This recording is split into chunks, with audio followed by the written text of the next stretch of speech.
Hi, I'm Joe. And I'm Val. And this is our Camino show. This is our 4th episode. This one is all about the guidebook. Would you do a Camino without a guidebook? No. All right. But I didn't actually buy one. Just be clear here. I had nothing to do with the guidebook. So this episode's all yours. Well, you had opinions on how well it served us, though.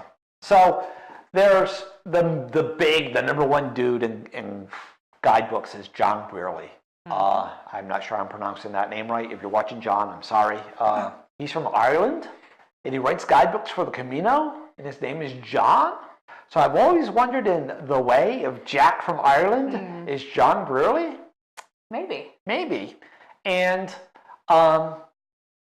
in the movie, the guy in the way, Jack from Ireland, is this really pompous dude. And I thought that Jack Brearley's guidebook, because the first one I bought was that one. I bought it. I thought I was going to be doing the Camino Portuguese, and ended up I got time off work and everything, so we said no, let's do the Camino Francés. So I did not like his guidebook because it wasn't hey, you're coming to this town and this is something worth seeing and these are the albergues. Well, that was there, but he was telling you what to think as you're doing the albergue, as you're doing the Camino. He says, as you walk along here, think about no, John, I'm going to think about what I want to think about. This is my Camino, not yours. I'm sure he's a really nice guy. He's written a lot of Camino books and everything, but that just rubbed me the wrong way. So when it came time to buy a book, I bought this one, which also has the added advantage, don't take this personally, has the added advantage of being the American guidebook. Jack's from Ireland, right? This was, and not some nationalistic pride thing here. It's just that when we're on the trail, I was able to say, but according to the American guidebook. And it usually got a laugh. Which, because if you watch the movie, that's a scene out of the way where they're in Pamplona, actually, and trying to order pinchos or tapas. And anyway, watch the movie. Yeah, it was funny. And people got it. Yes. So. Though don't watch the movie and think, that's what the Camino's going to be like. Oh, it's not that easy. But this was our guidebook. It's called Hiking the Camino Santiago, the Village to Village Guide to Hiking the Camino Santiago. This is the Camino Francés edition course. It's by Anna Dintaban and David Landis. If I was wearing glasses, I'd be able to read that better, but the lights would reflect. Yeah.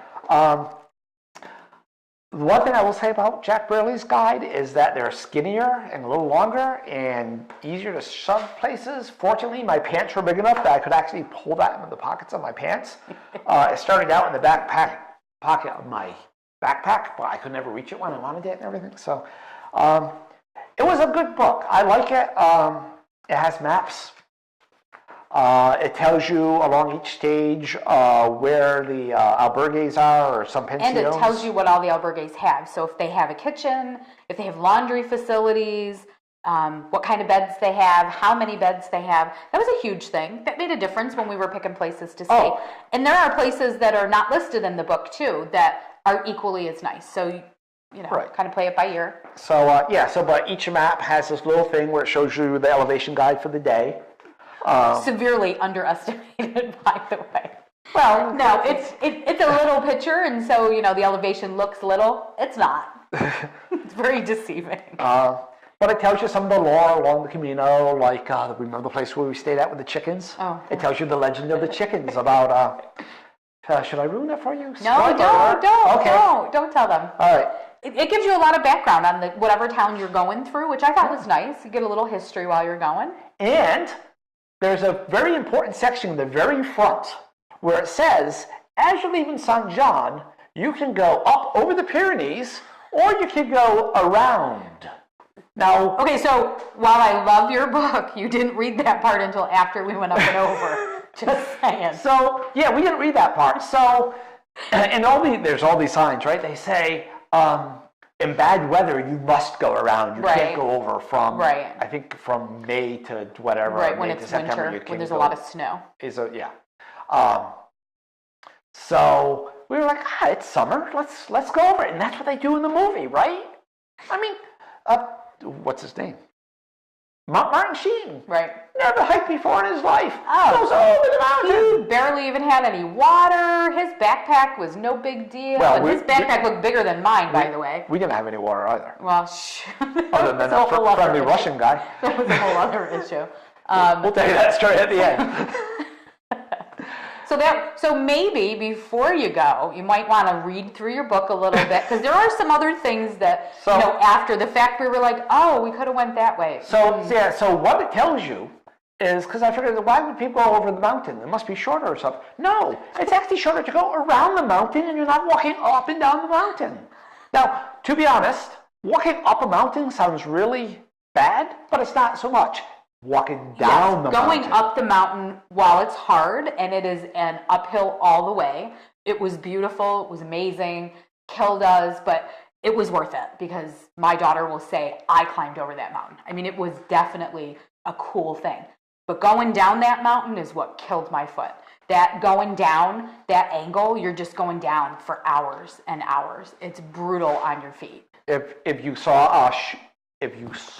our shoe episode, that was what did her toe in, was coming down the Pyrenees into Roncesvalles. We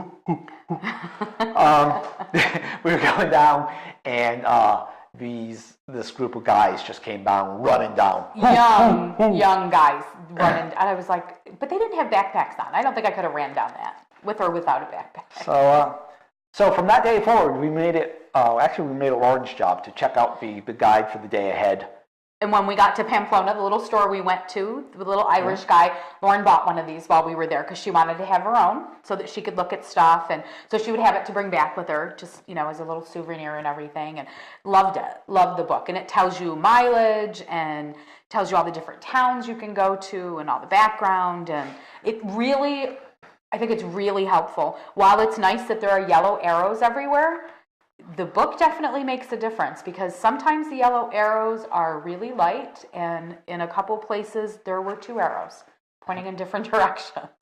So it's kind of nice to know where you're going and where you're going to stay. The other nice thing about this book is it goes all the way to Finisterre or Murcia, if you want to do that. That was our goal in the beginning. But we changed things up, right? So somewhere along the line we said, we don't want to do these stages because we're in the book. Actually, that was day 1, right? Because we stayed at that place halfway up the mountain. Right. So we said, so we're going to do some stages that are longer than what they recommend in the book, and we're going to do some stages that are shorter. Right. We had to do the longer ones to make up, but we didn't do so. And we said, well, we're not going to be able to do the whole thing then, so we're going to use that time to get to Santiago, and then once we get there, we'll take a bus to Finisterre.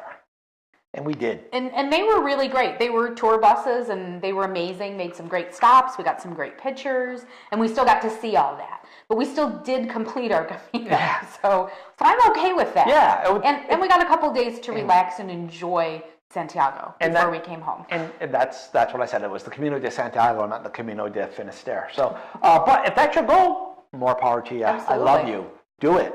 If that's your goal, this book will take you all the way there, and it'll take you all the way to Murcia. Actually, it takes you on the path that brings you to both, so you can get the other Compostela or whatever they call it when you get to Murcia. So again, it's a village-to-village guide to hiking the Camino de Santiago. It's published by people. All right. Feel like Captain Kirk in The Wrath of Khan. If you're not a geek, you're not going to get that reference. Oh, it's published by Village to Village Press. Maybe I'll throw a link down there. And they do update it every now and then. I mean, this is probably the newest one that was out, and we went 2 years ago, year and a half. Year and a half ago. So I'm going to say that's probably the newest one. We walked all that. That's kind of nice to see, though, right? It tells you exactly what you're doing every day, and big mountain. It shows you all the elevations, but just to be fair, they look really tiny, and it looks like a little tiny hill. Those hills are bigger than what they look in the picture. The other thing was some of those mileages didn't feel like. So our practice route, so from our parking spot, we walk along a canal, and then there's a bridge that goes overhead, and that bridge is almost exactly a mile and a half away. And that's about 2.5K, right? And so the book would say, from this village to that village is 5K. I'm like, oh, that's to the bridge and back. To the bridge and back. Got it. I could do this. I'm good. No problem. Hours later, we're still... I was like, I've been to the bridge and back about 10 times and we're still not there. So I don't know if it's that it's measured differently or if it's just at that point your brain is just functioning differently, maybe. But it's a great book. Some of the best places we found. Whoops, still wearing those. Some of the best places we found on the Camino we found because of that book. Right. The one with the couple. The peanut butter place. Oh my gosh, that was amazing. We walked in and I said, I don't know that I want to stay here. They had a dirt floor and it was like a little shop, but then they took us back and it was all this brand new area of all these brand new bunk beds, beautiful bathroom. As it happened, we were the only 3 people that stayed there that night. Everybody else, it seemed, stayed at a place further up the road, which actually was good for us. These people were amazing, super, super friendly. And they had peanut butter with toast for breakfast. I was excited. So this is, again, if you watch the shoe episode, you'll see where she thought she was going to have to quit. And this little old man, Angel the Camino, came and helped her. And then this Irish guy sold her the shoes that needed it. And then just the day she was saying, oh, you know what I haven't had forever? Peanut butter. And then we go to this little albergue. I mean, it's tiny. The albergue had, what was it, 20 beds? If even that. And the population of the town was less than 20. Less. Yep. Tiny little town. Oh, I can't recommend that place. But they were the friendliest albergue owners that we ever met. They were great. They sat down with us at dinner and they said, what do you like about the Camino? And they both spoke 3 different languages. And so, amazing. That was the guy that hated the movie. He did, but it didn't matter. He was still friendly. They were very accommodating. Did we need anything? Well, it's just like we were saying, right? He said the movie doesn't really show you what the Camino really is. And he also raised a good point, and I'm probably going to say it again somewhere, but the Camino is your Camino. Right. If you want to, I've said a few times during the course of these episodes about being a true pilgrim. A true pilgrim is a person that walks the Camino from Sarria to Santiago, or from, Porto maybe? No, little Tuva, whatever. 100 kilometers. Anything beyond that, you're just showing off. And so, maybe. So if you start in San John like we did, and you want to take a bus or a train part of the way, do it. I mean, we didn't do it, but you do it. It doesn't make you any less of a pilgrim. And we did have our packs carried a couple times, and I don't feel bad about it because honestly, that first hill that we had our backpacks taken, brutal. It was all shale and rocks that moved, and it was straight downhill, and it was a day where I was still kind of recuperating. My foot was still a little, wasn't bad. I had my new sandals and stuff, but that was huge. And there are people that say, oh, if you don't carry your backpack, you're not a pilgrim. That's not true. That's just not true. Do what works for you. We still walked it. Yeah. So I don't care if you have a 20-pound backpack, a 2-pound backpack, whatever. So like I said, you really only have to start in Sarria, right? That was Sarria. In high school, they taught me you should always be on the second. I don't know. Some people were saying Sarria, it's Sarria. I'm not sure. Sarria. Yeah, I'll buy that. Anyway, start there. It's 100 kilometers. You get your Compostela. Anything else, you're showing off. And we've got a lot of that. So as once you start in St. John, everyone's starting St. John, right? But as you go further on, people are one of the things they always ask is, where'd you start? Right. And we're like, St. John. And we're ooh. After a while, people are like, ooh. So we start to pop up a little bit. Where'd you start? St. John. And the one dude was like, oh, I started in Paris. And you're like, oh. Never mind. And then there was the guy that started in England. Right. He took the train. He took the channel. But he had this big pram, baby carriage that he kept his stuff in, and his box of wine. And then there was the one guy that started in. It was the girl that started in Germany. Started in Germany, and she backpacked and tented. She stayed in a tent. She said most of the places. Every once in a while, she took a break and went into an albergue, which happened to be one of the ones we stayed in. A pension. Or a pension. Yeah. Yep. Yeah, we should actually do an episode about Albergues and Pensiones. Yeah, because there is a difference. Yeah, there definitely is a difference. And yeah, and we have some that we'd really like to recommend, and we'll do that by name. Like this one, Right. I'm going to We'll look up look the them name. up, definitely. And some other ones that the English guy in Right, that was right. beautiful. The little Yeah. house, yeah.